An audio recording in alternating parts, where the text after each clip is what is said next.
આપણી આસપાસ બધું જ સતત બદલાતું રહે છે નહીં? ગાડીઓ દોડે છે, પંખા ફરે છે, પૃથ્વી પણ ફરે છે, સૂર્યની આસપાસ. આ બધું જ ગતિ છે. હા, બરાબર. ગતિ વગર તો કંઈ શક્ય જ નથી.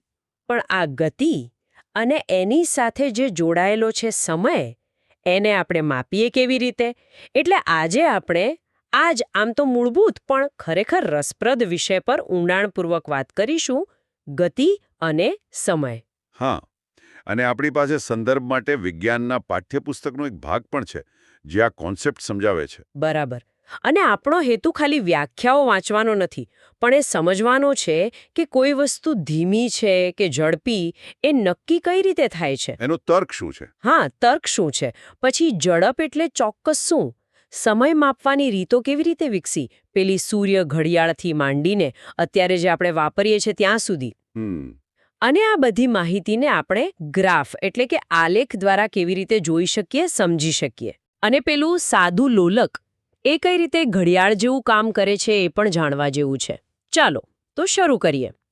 પહેલો સવાલ મનમાં એ આવે કે આપણે કહીએ તો છીએ કે આ ગાડી ધીમી છે અને પેલી ઝડપી, પણ નક્કી થાય કઈ રીતે? ખાલી જોઈને જ? સારો સવાલ છે શરૂઆત માટે. મૂળભૂત રીતે તો આપણે સરખામણી જ કરીએ છીએ. ધારો કે બે વસ્તુ એકસાથે ગતિ શરૂ કરે, હા, તો અમુક નક્કી સમય પછી જેણે વધારે અંતર કાપ્યું હોય તે વધારે ઝડપી કહેવાય. બરાબર. અથવા તો બીજું વિચારો, સરખું અંતર કાપવું છે તો જેને ઓછો સમય લાગે એ ઝડપી. ઓ હા, એ પણ સાચું. રોજિંદા જીવનમાં તો આપણે આ જ વાપરીએ છીએ.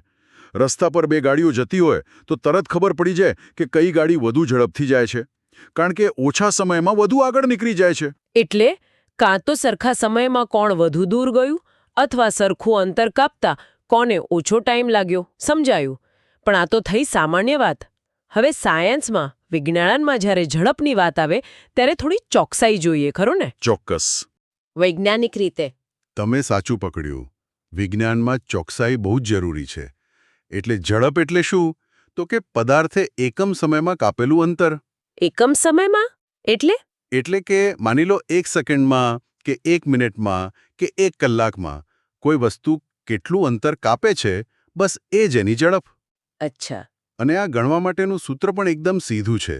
ઝડપ બરાબર પદાર્થે કાપેલું કુલ અંતર, એને ભાગી નાખો એ અંતર કાપવા માટે લીધેલા કુલ સમયથી. ઓકે, અંતર ભાગ્યા સમય. હા, ધારો કે કોઈ બસ છે, એ 2 કલાકમાં 100 કિલોમીટર ચાલી, તો એની સરેરાશ ઝડપ કેટલી?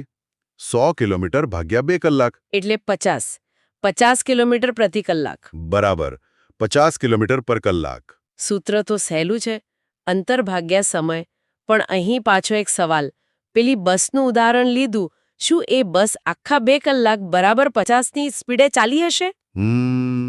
રસ્તામાં ટ્રાફિક આવ્યો હોય, સિગ્નલ હોય, ક્યાંક બ્રેક મારી હોય, એવું બધું નહીં થયું હોય? ખૂબ જ સારો મુદ્દો છે આ, અને સાચી વાત છે. વ્યવહારમાં, રિયલ લાઈફમાં લગભગ ક્યારેય એવું નથી બનતું કે કોઈ વસ્તુ લાંબા સમય સુધી એક જ સરખી ઝડપે એકધારી ગતિ કરે. હા, એ તો છે. એટલે જ ગતિના મુખ્ય 2 પ્રકાર પાડ્યા છે. પહેલો છે અચળ ઝડપી ગતિ, યુનિફોર્મ મોશન. અચળ ઝડપી ગતિ. હા, પણ આ છે ને એક આદર્શ પરિસ્થિતિ જેવું છે કે જેમાં પદાર્થ સીધી લીટીમાં, સુરેખ પથ પર, સરખા સમયમાં હંમેશા સરખું જ અંતર કાપે. જેમ કે? માનો કે કોઈ ટ્રેન છે જે દર કલાકે બરાબર 100 કિલોમીટર જ કાપે છે, તો આપણે કહી શકીએ કે અચળ ઝડપે ગતિ કરે છે. પણ તમે કહ્યું એમ, વાસ્તવિક દુનિયામાં આવું મેન્ટેન કરવું બહુ અઘરું. ખરું. એટલે બીજો પ્રકાર જે વધુ સામાન્ય છે તે છે અનિયમિત ગતિ, નોન યુનિફોર્મ મોશન. અનિયમિત ગતિ. હા, આમાં શું થાય કે પદાર્થની ઝડપ સમય સાથે બદલાયા કરે. તમે જે બસનું ઉદાહરણ આપ્યું, કે શહેરમાં ચાલતી કાર કે દોડતો માણસ, આ બધાની ગતિ અનિયમિત જ હોય. બરાબર. એટલે ઝડપ શૂન્ય પણ થાય. મોટાભાગની ગતિ, કુદરતી હોય કે આપણે બનાવેલી, એ અનિયમિત જ હોય છે. અચ્છા. એટલે જ આપણે પેલી સરેરાશ ઝડપની વાત કરીએ છીએ, જેમ પેલી બસના કેસમાં કર્યું. સમજાયું. એટલે અચળ ગતિ એ થિયરી જેવી છે અને અનિયમિત ગતિ એ પ્રેક્ટિકલ વાત છે. સરસ. ગતિ અને ઝડપની વાત થઈ. હવે એના બીજા જરૂરી પાસા પર આવીએ. સમય. ટાઈમ વગર તો ગતિની વાત જ અધૂરી. બિલકુલ. આજે તો આપણી પાસે સેકન્ડના પણ નાના ભાગ માપવાની સગવડ છે. પણ પહેલાંના જમાનામાં જ્યારે ઘડિયાળ નહોતી, મોબાઈલ નહોતા, ત્યારે લોકો સમય કઈ રીતે જાણતા હશે? એ ખરેખર બહુ જ રસપ્રદ ઇતિહાસ છે. સ્ત્રોત પણ કહે છે એમ આપણા પૂર્વજો બહુ અવલોકન કરતા. એમણે કુદરતમાં જે નિયમિત ઘટનાઓ બને છે ને એના ઉપયોગ કર્યો. કુદરતી ઘટનાઓ કેવી રીતે? જેમ કે સૂરજ રોજ ઉગે ને આથમે, બરાબર? હા. એના પરથી દિવસનો ખ્યાલ આવ્યો. એક સૂર્યોદયથી બીજો સૂર્યોદય એટલે એક દિવસ. હા. પછી ચંદ્રની કળાઓ જુઓ, પૂનમથી અમાસ, પાછી પૂનમ, હા. એના પરથી મહિનો નક્કી થયો. અચ્છા. અને ઋતુઓનું ચક્ર, શિયાળો, ઉનાળો, ચોમાસું, એના પરથી વર્ષ ગણાયું. આ બધા સમયના મોટા એકમ થયા. ખેતી માટે, સામાજિક જીવન માટે એ સમય પૂરતા હતા. પણ દિવસ દરમિયાનનો સમય જાણવો હોય તો, જેમ કે બપોર થઈ કે સાંજ પડવા આવી? હા, એના માટે પણ એમણે મસ્ત સાધનો બનાવ્યા હતા. જેમ કે સૂર્ય ઘડિયાળ, સનડાયલ. ઓહ હા, જોયું છે મેં. એમાં એક લાકડી કે શંકુ જેવું હોય. એનો પડછાયો સૂરજ જેમ ફરે એમ ફરે અને નીચે નિશાન કરેલા હોય એના પરથી સમયનો અંદાજ મળે. પણ રાત્રે કે વાદળ હોય ત્યારે? બરાબર. એની મર્યાદા. એટલે પછી જળ ઘડિયાળ એટલે કે વોટર ક્લોક અને રેત ઘડિયાળ એટલે કે સેન્ડગ્લાસ જેવા સાધનો આવ્યા. રેત ઘડિયાળ તો પેલી કાચની, જેમાં રેતી નીચે પડે? હા, એ જ. એમાં પાણી કે રેતીનો પ્રવાહ કંટ્રોલમાં હોય. એક વાસણમાંથી બીજામાં પાણી કે રેતીને પડતા ચોક્કસ સમય લાગે. એ સમયગાળો માપી શકાય. આ બધી રચનાઓ પાછળ સિદ્ધાંત એક જ હતો. કોઈક ને કોઈક આવર્તક ઘટના. આવર્તક ઘટના. એટલે કે એવી ઘટના જે નિયમિત રીતે વારંવાર પુનરાવર્તન પામે. વાહ. સૂર્ય ઘડિયાળ, જળ ઘડિયાળ, સમય માપવાની જરૂરિયાત અને માણસની બુદ્ધિ ખરેખર સાથે જ ચાલ્યા છે. પણ અત્યારની જે મોડર્ન ઘડિયાળો છે, એનો પાયો ક્યાં નંખાયો? સ્ત્રોતમાં સાદા લોલકનો ખાસ ઉલ્લેખ છે. Simple pendulum. એ કઈ રીતે આવ્યું? સાદું લોલક એ તો સમય માપનના ઇતિહાસમાં એક માઇલસ્ટોન કહેવાય. એની ગતિ છે ને, એ આવર્ત ગતિ અથવા દોલન ગતિનું એકદમ ઉત્તમ ઉદાહરણ છે. સાદું લોલક એટલે પેલું દોરીથી ગોળો લટકાવેલો હોય એ. હા, બરાબર. એક આધાર પરથી લાંબી દોરી વડે એક નાનો પણ થોડો ભારે ગોળો લટકાવેલો હોય. હવે એને તમે સહેજ એક બાજુ ખેંચીને છોડી દો, હા. તો એ પોતાના વચ્ચેના સ્થાનની આસપાસ આમથી તેમ નિયમિત રીતે ઝૂલવા લાગે. એક છેડે જાય, પાછો વચ્ચે આવે, બીજા છેડે જાય ને ફરી વચ્ચે આવે. આ આખું ચક્કર પૂરું થાય એને કહેવાય એક દોલન. અને આવર્ત ગતિ એટલે એવી ગતિ જે વારંવાર રિપીટ થાય, ખરું ને? જેમ કે પૃથ્વી ફરે છે કે આપણા હૃદયના ધબકારા. બિલકુલ. આવર્ત ગતિ એટલે કોઈ પણ ગતિ જે ચોક્કસ સમય પછી ફરીથી થાય. લોલકની ગતિ, ઘડિયાળના કાંટાની ગતિ, પૃથ્વીની ગતિ, આ બધા એના ઉદાહરણ છે. હવે લોલકને એક દોલન પૂરું કરવા જે ચોક્કસ સમય લાગે છે એને એનો આવર્તકાળ કહેવાય, ટાઈમ પીરિયડ. અને એ સમય સરખો જ રહે. હા, એ જ એની ખાસિયત છે. સ્ત્રોતમાં એક પ્રવૃત્તિ પણ આપી છે. ધારો કે આપણે એક લોલકના 20 દોલન પૂરા થવાનો સમય નોંધીએ. માનો કે 42 સેકન્ડ લાગે. ઓકે. તો એનો આવર્તકાળ કેટલો? બહુ સહેલું. કુલ સમય ભાગ્યા દોલનોની સંખ્યા એટલે 42 સેકન્ડ ભાગ્યા 20 દોલન. 42 ભાગ્યા 20 એટલે 2.1 સેકન્ડ. બરાબર. મતલબ કે આ લોલકને એકવાર ઝૂલીને પાછા આવતા 2.1 સેકન્ડ લાગે છે. ઓહ.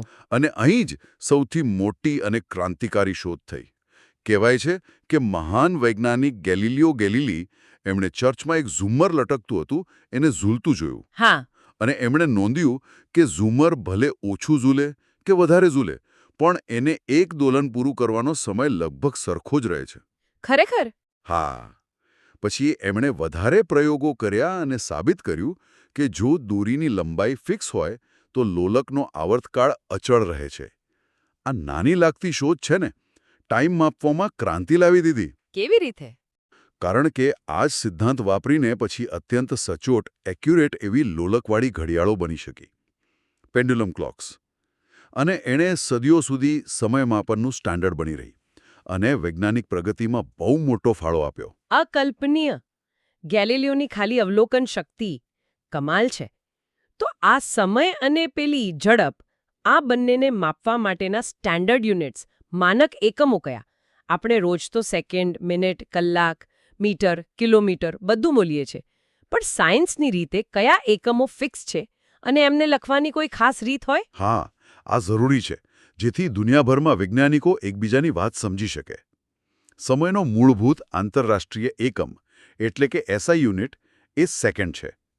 એની સંજ્ઞા છે એસ. ફક્ત એસ? હા, અલબત્ત વ્યવહારમાં આપણે મોટા એકમો પણ વાપરીએ, જેમ કે મિનિટ, જેની સંજ્ઞા મિન છે, અને કલાક, જેની સંજ્ઞા એચ છે. H for hour. બરાબર. અને આપણને ખબર છે કે 1 મિનિટ એટલે 60 સેકન્ડ અને 1 કલાક એટલે 60 મિનિટ અથવા 3600 સેકન્ડ. ક્યારે કયો એકમ વાપરવો એ આપણી સગવડ પર છે. જેમ કે દોડવાની રેસ સેકન્ડમાં મપાય, પણ મુસાફરીનો સમય કલાકમાં. બરાબર. અને ઝડપ માટે? એ જ રીતે અંતરનો મૂળભૂત એકમ મીટર છે, સંજ્ઞા એમ. એમ. અને ઝડપ એટલે શું? અંતર ભાગ્યા સમય. તો એનો મૂળભૂત એકમ થયો મીટર પ્રતિ સેકન્ડ, એટલે કે એમએસ. મીટર પ્રતિ સેકન્ડ એટલે કે 1 સેકન્ડમાં કેટલા મીટર? હા, પણ ફરીથી વ્યવહારમાં આ એકમ ક્યારેક બહુ નાનો પડે. ગાડીની સ્પીડ એમએસમાં બોલીએ તો કેવું લાગે? હા, આંકડો બહુ મોટો થઈ જાય કદાચ.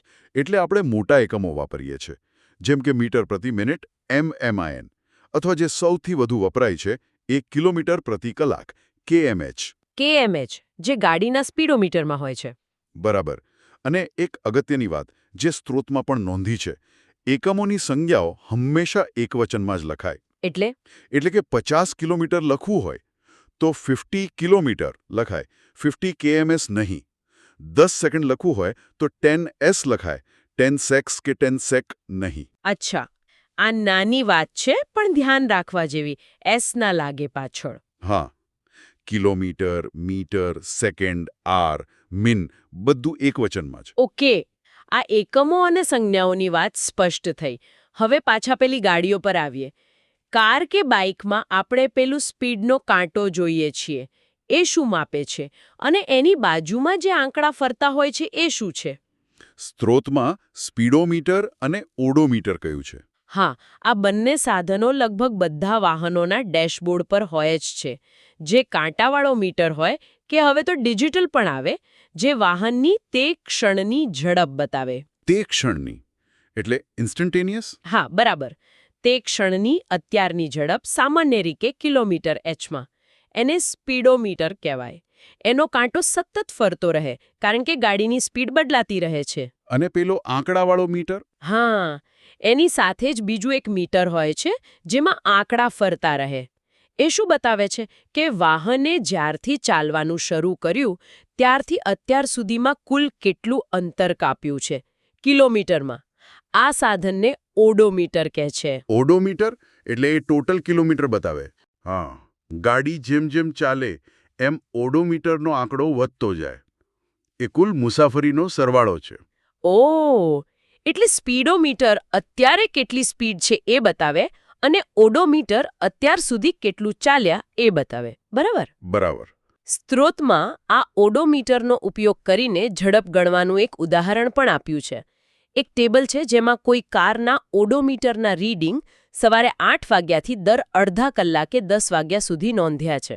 જેમ કે 8 AM રીડિંગ છે 36540 કિલોમીટર અને 8:30 AM થઈ ગયું 36560 કિલોમીટર. આના પરથી શું ખબર પડે? આ કોષ્ટક બહુ ઉપયોગી છે, ખાસ કરીને અનિયમિત ગતિ સમજવા માટે. આપણે કોઈપણ બે સમય વચ્ચેના ઓડોમીટર રીડિંગનો તફાવત લઈએ તો એ સમયગાળામાં કારે કેટલું અંતર કાપ્યું એ મળી જાય. હા. જેમ તમે કહ્યું, સવારે 8 થી 38 એટલે સમયગાળો કેટલો થયો? 30 મિનિટ અથવા અડધો કલાક, 0.5h. 30 મિનિટ. અને આ 30 મિનિટમાં અંતર કેટલું કપાયું? 36,560 માઇનસ 36,540. એટલે 20 કિલોમીટર. બરાબર. 20 કિલોમીટર. હવે જુઓ, આપણી પાસે અંતર છે 20 કિલોમીટર અને એ માટે લાગેલો સમય છે 30 મિનિટ. તો હવે આપણે એ સમયગાળા માટે કારની સરેરાશ ઝડપ ગણી શકીએ. કેવી રીતે? અંતર ભાગ્યા સમય. હા. ઝડપ બરાબર અંતર ભાગ્યા સમય બરાબર 20 કિલોમીટર 30 મિનિટ. આ જવાબ શેમાં આવ્યો? કિલોમીટર પ્રતિ મિનિટમાં. 23 કિલોમીટર મિનિટ. ઓકે, પણ આપણે તો કિલોમીટર એચમાં જોઈએ. હા, એ વધુ વપરાતો એકમ છે. તો આને કિલોમીટર આરમાં ફેરવવા શું કરવું પડે? આપણે જાણીએ છીએ કે 1 કલાકમાં 60 મિનિટ હોય. હા. તો આ પરિણામને 60 વડે ગુણવાનું. એટલે કે 20 કિલોમીટર 30 મિનિટ ગુણ્યા 60 મિનિટ 1 કલાક. મિનિટ કેન્સલ થઈ જાય અને જવાબ આવે 40 કિલોમીટર આર. અચ્છા, 20, 30, 60 બરાબર 40. બરાબર. હા, આનો મતલબ એ થયો કે સવારે 8 થી 8:30 વચ્ચે એ અડધા કલાકમાં કારની સરેરાશ ઝડપ 40 કિલોમીટર પ્રતિ આર હતી. સરેરાશ. એવું જરૂરી નથી કે એ સતત 40 પર જ ચાલી હોય. બિલકુલ નહીં. કદાચ ક્યારેક 60 પર ગઈ હોય, ક્યારેક 20 પર આવી ગઈ હોય, પણ એવરેજ 40ની રહી. આ જ રીતે કોષ્ટકમાં આપેલા બીજા સમયગાળા માટે પણ સરેરાશ ઝડપ ગણી શકાય અને આપણને ખબર પડે કે ઝડપ કદાચ બદલાતી રહી હશે. આ તો બહુ જ પ્રેક્ટિકલ રીત છે ઝડપ સમજવાની, ખાસ કરીને જ્યારે ગતિ અનિયમિત હોય. હવે આ બધા આંકડાઓ, સમય, અંતર, ઝડપ ઘણીવાર ટેબલમાં હોય, પણ કહેવાય છે ને કે એક ચિત્ર 1000 શબ્દો બરાબર. શું આ માહિતીને કોઈ વિઝ્યુઅલ રીતે જોઈ શકાય એ રીતે રજૂ કરી શકીએ? સ્ત્રોતમાં અંતર સમય આલેખની વાત છે. ડિસ્ટન્સ ટાઈમ ગ્રાફ એ શું છે અને કઈ રીતે કામ લાગે? ચોક્કસ. આંકડાઓની માયાજાળને સરળતાથી સમજવા માટે ગ્રાફ એટલે કે આલેખ એ બહુ જ પાવરફુલ ટૂલ છે. અંતર સમય આલેખ શું કરે છે? એ સમયની સાથે પદાર્થનું સ્થાન કેવી રીતે બદલાય છે એનું ચિત્ર બતાવે છે. ઓહ. એ મૂળભૂત રીતે રેખા આલેખ એટલે કે લાઇન ગ્રાફનો એક પ્રકાર છે. માહિતી બતાવવાના બીજા પણ રસ્તા છે, જેમ કે બાર ગ્રાફ, સ્તંભ આલેખ, જે અલગ અલગ વસ્તુઓની સરખામણી કરવા વપરાય. હા, જેમ કે કયા વર્ષે કેટલો વરસાદ પડ્યો. બરાબર. કે પછી પાઈ ચાર્ટ, વર્તુળ આલેખ, જે કુલમાંથી કોનો કેટલો હિસ્સો છે એ બતાવે, જેમ કે બજેટમાં ક્યાં કેટલો ખર્ચ થયો. હા. પણ જ્યારે પદાર્થની ગતિ સમજવી હોય ત્યારે અંતર સમય આલેખ સૌથી વધુ ઉપયોગી છે. એ કેવી રીતે? ધારો કે મારી પાસે પેલું કારવાળું ટેબલ છે. સમય અને એ સમયે કેટલું અંતર કપાયું એના આંકડા. તો એનો ગ્રાફ દોરવો હોય તો?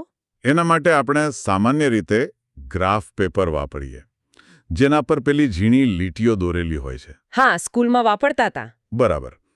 એના પર આપણે 2 મુખ્ય લીટીઓ દોરીએ જે એકબીજાને કાટખૂણે છેદે. આડી લીટીને કહેવાય એક્સ અક્ષ. હા. અને ઊભી લીટીને વાય અક્ષ. એક્સ અને વાય એક્સિસ. હા. અને બંને જ્યાં મળે એ બિંદુને ઉગમ બિંદુ એટલે કે ઓરિજિન ઓ કહેવાય. ત્યાં સામાન્ય રીતે બંનેની કિંમત 0 હોય. 0 હોય. ઓકે. હા. હવે સામાન્ય રીતે એવું કરાય છે કે એક્સ અક્ષ પર આપણે સ્વતંત્ર ચલ રાશિ લઈએ, એટલે કે જે બીજા પર આધાર નથી રાખતી. આપણા કિસ્સામાં એ સમય છે. સમય કોઈના પર આધાર નથી રાખતો. હા. અને વાય અક્ષ પર આધારિત ચલ રાશિ લેવાય, એટલે કે જે એક્સ અક્ષ પરની રાશિ પ્રમાણે બદલાય છે. અહીં એ અંતર છે. સમય સાથે અંતર બદલાય છે. બરાબર. એક્સ પર સમય, વાય પર અંતર. પછી આવે સૌથી અગત્યનું સ્ટેપ, યોગ્ય પ્રમાણમાપ એટલે કે સ્કેલ નક્કી કરવું. સ્કેલ એટલે શું? સ્કેલ એટલે ગ્રાફ પેપર પરનું એક ચોક્કસ અંતર. જેમ કે 1 સેન્ટીમીટર એ ખરેખર કેટલો સમય કે કેટલું અંતર બતાવે છે એ નક્કી કરવું. દાખલા તરીકે આપણે નક્કી કરીએ કે એક્સ અક્ષ પર 1 સેન્ટીમીટર એટલે 10 મિનિટ અને વાય અક્ષ પર 1 સેન્ટીમીટર એટલે 5 કિલોમીટર. અચ્છા, આપણે જાતે નક્કી કરવાનું? હા, માહિતી કેટલી છે અને ગ્રાફ પેપર કેટલું મોટું છે એના આધારે નક્કી કરવાનું. સ્કેલ નક્કી થઈ જાય પછી આપણી પાસે જે ડેટા છે એટલે કે સમય અને અંતરની જોડીઓ, એના પ્રમાણે ગ્રાફ પર ટપકા મૂકવાના. જેમ કે પેલી કારમાં 8 અને 30 20 કિલોમીટર અંતર હતું શરૂઆતથી, તો એનું ટપકું ક્યાં મુકાય? જો આપણો સ્કેલ એક્સ પર 10 મિનિટ બરાબર 1 સેન્ટીમીટર અને વાય પર 5 કિલોમીટર બરાબર 1 સેન્ટીમીટર હોય તો 8 વાગે 0 મિનિટે અંતર 0 કિલોમીટર હતું. એટલે ઉગમ બિંદુ 0,0 પર પહેલું ટપકું. પછી 8:30 વાગે એટલે 30 મિનિટ પછી તો એક્સ અક્ષ પર 3 સેન્ટીમીટર જવાનું, કારણ કે 10 મિનિટ બરાબર 1 સેન્ટીમીટર. અને અંતર 20 કિલોમીટર, તો વાય અક્ષ પર 4 સેન્ટીમીટર જવાનું, કારણ કે 5 કિલોમીટર બરાબર 1 સેન્ટીમીટર. ઓકે, એટલે એક્સ પર 3 સેન્ટીમીટર અને વાય પર 4 સેન્ટીમીટર. ત્યાં બીજું ટપકું. બરાબર. આ રીતે બધા સમય અને અંતર માટે ટપકા મૂકતા જવાના અને પછી એ ટપકાને સામાન્ય રીતે સીધી લીટીઓથી જોડી દેવાના. અચ્છા, એટલે એક લાઈન જેવું બને. હા. સ્ત્રોતમાં પણ એક ઉદાહરણ છે, પણ એમાં ગતિ બહુ સરળ છે. 1 મિનિટે 1 કિમી, 2 મિનિટે 2 કિમી, 3 મિનિટે 3 કિમી. એનો ગ્રાફ દોરેલો છે અને ગ્રાફ છે ને એકદમ સીધી લીટી જેવો દેખાય છે, જે ઉગમ બિંદુમાંથી એટલે કે 0 માંથી શરૂ થાય છે. આ સીધી લીટીનો શું મતલબ? આ બહુ જ અગત્યનો પોઈન્ટ છે. જ્યારે અંતર સમય આલેખ આવી રીતે ઉગમ બિંદુમાંથી પસાર થતી સુરેખા એટલે કે સ્ટ્રેટ લાઇન હોય, ત્યારે એ બતાવે છે કે પદાર્થ અચળ ઝડપે ગતિ કરી રહ્યો છે. અચળ ઝડપે, યુનિફોર્મ સ્પીડ. હા, કારણ કે સરખા સમયમાં સરખું અંતર કપાય છે. પહેલી મિનિટમાં 1 કિમી, બીજી મિનિટમાં પણ 1 કિમી, ત્રીજીમાં પણ 1 કિમી, એટલે ઝડપ બદલાતી નથી. ઓ, તો ગ્રાફ જોઈને જ ખબર પડી જાય કે સ્પીડ સરખી છે કે નહીં. બરાબર. અને આ ગ્રાફનો બીજો મોટો ફાયદો એ છે કે એના પરથી આપણે ટેબલમાં ના આપ્યું હોય એ પણ જાણી શકીએ. જેમ કે 2.5 મિનિટે કેટલું અંતર કાપ્યું હશે. તો ગ્રાફ પર 2.5 મિનિટવાળી જગ્યાથી ઉપર લીટી દોરો અને જુઓ કે વાય અક્ષ પર ક્યાં મળે છે. હા, એ તો કરી શકાય. અથવા તો 4.5 કિલોમીટર અંતર કાપવા કેટલો સમય લાગશે એ પણ ગ્રાફ પરથી મળી જાય. હવે વિચારો, જો પહેલી કારની જેમ ગતિ અનિયમિત હોત તો ગ્રાફ કેવો મળત? તો સીધી લીટી ન હોત. બરાબર. તો એ ગ્રાફ સીધી લીટીને બદલે વાંકો ચૂકો વક્રાકાર મળ્યો હોત, કર્વ્ડ લાઇન. જે બતાવે કે ઝડપ સતત બદલાઈ રહી છે. કમાલ છે. ગ્રાફનો આકાર જ ગતિનો પ્રકાર કહી દે.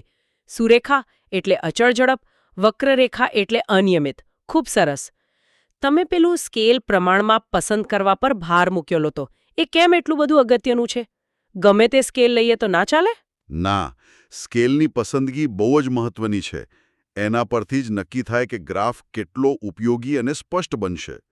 જો તમે બહુ મોટો સ્કેલ લઈ લો, જેમ કે 1 સેન્ટીમીટર બરાબર 100 કિલોમીટર, તો તમારો ગ્રાફ સાવ નાનો અમથો બની જાય. હા, એમાં કંઈ દેખાય જ નહીં. અને જો બહુ નાનો સ્કેલ લો, જેમ કે 1 સેન્ટીમીટર બરાબર 1 મિનિટ, તો કદાચ ગ્રાફ પેપરની બહાર નીકળી જાય અથવા બહુ લાંબો થઈ જાય. હા, એ પણ તકલીફ. એટલે સારો નિયમ એ છે કે સ્કેલ એવો પસંદ કરો કે તમારી પાસે જે મોટામાં મોટા આંકડા છે, જેમ કે કુલ સમય અને કુલ અંતર, એ ગ્રાફ પેપરના મોટા ભાગના વિસ્તારમાં બરાબર ફેલાઈ જાય. જેથી બધું સ્પષ્ટ દેખાય. હા, સ્ત્રોતમાં આનું એક ઉદાહરણ પણ છે.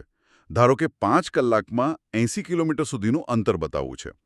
જો તમે વાય અક્ષ પર 10 કિલોમીટર બરાબર 1 સેન્ટીમીટરનો સ્કેલ લો, તો 80 કિલોમીટર માટે ખાલી 8 સેન્ટીમીટરની જ ઊંચાઈ જોઈએ. એ તો બહુ નાનું લાગે. હા, જો ગ્રાફ પેપર મોટું હોય તો આ ગ્રાફ સાવ ચપટો લાગે. કદાચ તમે 5 કિલોમીટર બરાબર 1 સેન્ટીમીટરનો સ્કેલ લો તો ગ્રાફ 16 સેન્ટીમીટર ઊંચો બને, જે કદાચ વધુ સારો લાગે. બરાબર. એ જ રીતે એક્સ અક્ષ માટે પણ વિચારવાનું. ટૂંકમાં યોગ્ય સ્કેલથી ગ્રાફ વાંચવામાં સરળ બને છે અને એમાંથી વધુ માહિતી મળે છે. ખરેખર આ ગ્રાફ દ્વારા માહિતી સમજવી કેટલી સહેલી થઈ જાય છે. તો આજે આપણે જે વાત કરી એમાં ગતિ શું છે સમજ્યા, ધીમું ઝડપી કોને કહેવાય એ જોયું, ઝડપની ચોક્કસ વ્યાખ્યા અને એના પ્રકાર, અચળ અને અનિયમિત એ પણ સમજ્યા. હા. પછી સમય માપવાની વાત કરી. કુદરતી ઘટનાઓથી શરૂ કરીને સૂર્ય ઘડિયાળ, જળ ઘડિયાળ અને પછી પેલું ક્રાંતિકારી સાદું લોલક, ગેલિલિયોની શોધ. હા, અને પછી એકમોની વાત કરી. સેકન્ડ, મીટર, કિલોમીટર પર આર અને એને બરાબર લખવાની રીત. ગાડીના સ્પીડોમીટર અને ઓડોમીટર શું છે એ પણ જાણ્યું. અને છેલ્લે આ બધી માહિતીને અંતર સમય આલેખ જેવા વિઝ્યુઅલ ટૂલથી કેવી રીતે રજૂ કરવી અને સમજવી એ જોયું. મને લાગે છે કે આ બધામાંથી મુખ્ય વાત એ શીખવા મળી કે આપણી આસપાસની દુનિયાને સમજવા માટે અવલોકન કરવું, પછી એને માપવું અને પછી એ માહિતીનું પદ્ધતિસર વિશ્લેષણ કરવું આ કેટલું જરૂરી છે. બિલકુલ સાચી વાત. અને આ ચર્ચાના અંતે શ્રોતાઓ માટે એક વિચારવા જેવો મુદ્દો મૂકી શકાય. હા, જરૂર. આપણે જોયું કે અચળ ઝડપ માટે અંતર સમય આલેખ ઉગમ બિંદુમાંથી પસાર થતી સીધી લીટી હોય છે. હા. હવે વિચારો, આ સીધી લીટીનો ઢોળાવ, એનો સ્લોપ, એટલે કે એ કેટલી ત્રાસી છે, એક્સ અક્ષ સાથે કેટલો ખૂણો બનાવે છે, એ શું બતાવતું હશે? ઢોળાવ, સ્લોપ. હા, ધારો કે બે અલગ અલગ ગાડીઓ અચળ ઝડપે જાય છે, એક ધીમી, એક ઝડપી. બંનેના ગ્રાફ એક જ પેપર પર દોરીએ તો જે ઝડપી ગાડી છે એની લાઈનનો ઢોળાવ વધુ હશે કે ઓછો? વધુ સીધી દેખાશે કે ઓછી સીધી? રસપ્રદ સવાલ છે. હા, શું વધુ ઢોળાવ એટલે વધુ ઝડપ કે ઓછી ઝડપ? આ પ્રશ્નનો જવાબ જો શ્રોતાઓ વિચારે તો ગતિ અને ગ્રાફ વચ્ચેનો સંબંધ વધુ ઊંડાણથી સમજાશે. એના પર જરૂર વિચાર કરવા જેવો છે.